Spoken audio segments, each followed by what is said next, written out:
Hello. Let's work on the six-pack case texture. I did a couple things before I started recording, just so you didn't have to watch me do it. What I did was I actually painted some shadow right here, just to give this the illusion of some depth, as if this paper kind of was overlapping this cardboard right here. It's not an actual shadow; it's just painted on the texture. As you can see right here, this is the painted on texture. I'll turn it off right now and show you what the difference is. And that was just something I wanted to do. And instead of modeling, extruding polygon faces to give it that look of a little bit more depth, I just figured I would paint on a shadow. It's something that's not really going to be seen that much. I put this white line across. I thought it was something that would kind of, design-wise, I kind of just matching this white line. This, I felt like, was a little bit empty. There could be some more things that added on here later on. I also just darkened this cardboard texture. That's what it was like before.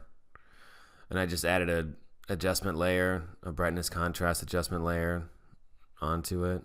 And same with this one, and same with these up here. So they all just darkened a little bit more. I think it looks a lot more realistic of that cardboard look. And that's really it right now. I'm just going to add the same paper texture to the bump channel of this material, and just mess with the reflectance, because we didn't really do that on this yet, like we did with the bottle label. Just refine this reflectance a little bit more and add that bump channel. So I'm going to go back into Photoshop and organize these groups a little bit better. So right now we have the wraparound 1, wraparound 2.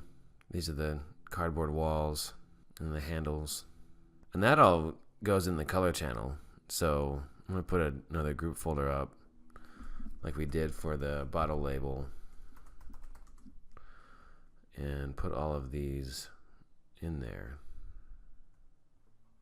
Place that paper texture. There it is. I'm going to leave it that size and just tile it by hand.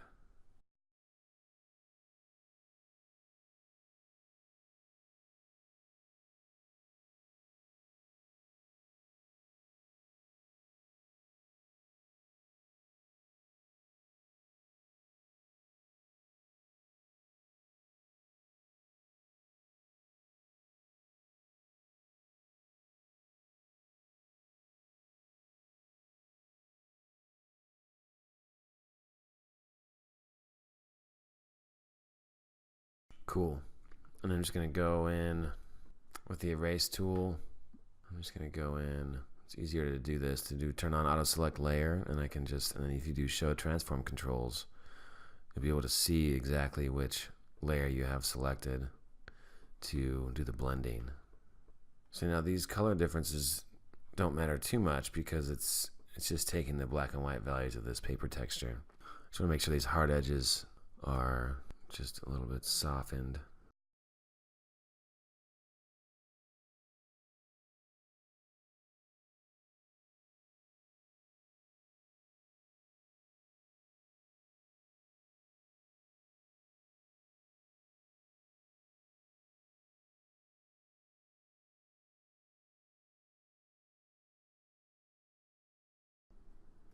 Great.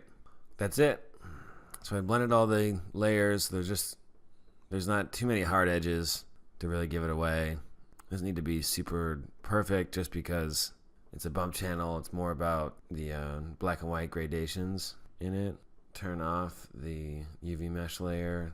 Hit save. Now once again, once you go back to Cinema, we need to reconnect all the files, because the layers have been changed. So if I reload the image, it disappears. Yeah, it disappears. It's okay. Go to Layer Set, hit Select. Now I'm going to have to select all those layers like that. Just Shift Select. And then I'm going to go back, copy this channel, and go to the bump channel, and click, make sure it's checked, and then hit Paste. And go to select, expand this folder. And I could just merge all these too, but I'm just going to select all of them. And you can see how that changes and how this is changing. So let's render it. So you can see how the bump channel, the texture itself is too large for these walls, so it looks pretty fake. You know, we could just resize the texture or just bring the intensity down, one of the two. But I want to make sure that it shows up here too. So, and you can see how it does show up in the preview. So just like the bottle label, we'll just get a nice angle, make sure the light's hitting it right, and then we can mess with the reflectance and see how the bump channel affects it as well. So we go to reflectance, default specular, and of course it's set to blend, was super boring. Go to GGX again, and you can see how that changes it. And then I'm gonna get this angle better. And let's see, just do a little bit of reflection strength, turn the specular down, just like we did before. This one needs just, I think, just pretty broad roughness, you know, not very much specular. I think it's actually a little bit too much bump channel too, too much intensity. That's not bad for now. I'm gonna turn it down actually, the strength of the bump, just to 15. Go back and render this and just see how it turned out. The white line's gone away because it's a shape and not a image, so I just need to go back to Photoshop and rasterize it. And this is still a little bit annoying. I think I'm gonna have to just scale these even further down and make some more copies.